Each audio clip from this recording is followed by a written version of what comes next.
Are we ready? You're going. We'll cut this part out. Okay.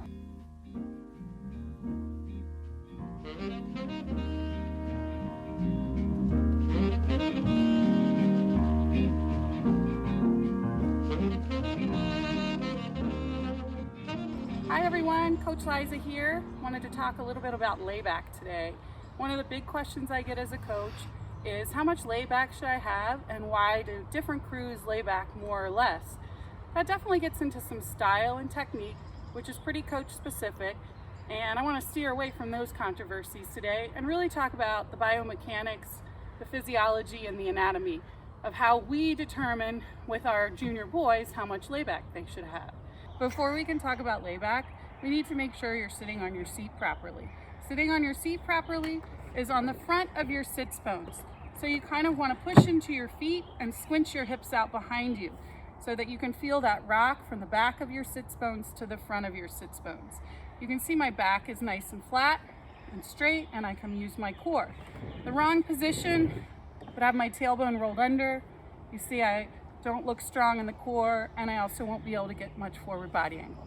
So before we go with layback, get yourself seated properly. When you're sitting at rest, if you're seated properly, you will naturally tilt slightly forward. So one of the things with layback is it's all about your core and how much your core can support. Some of this is developmental as far as your age, meaning a teenage boy who's not fully grown may not have as much core support, say, as a 28-year-old guy who's fully developed and fully grown. Also, that 28-year-old may have a lot more rowing experience under his belt. So simply just working your core and having a strong core may not be enough. So here's how we determine it on our team. We have the guys row feet out and take strokes. And the place that they want to lay back to, or they find to lay back to, is the place that their core can support them with their feet out.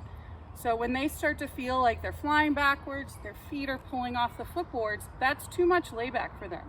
And for some of our young boys, that might be very vertical.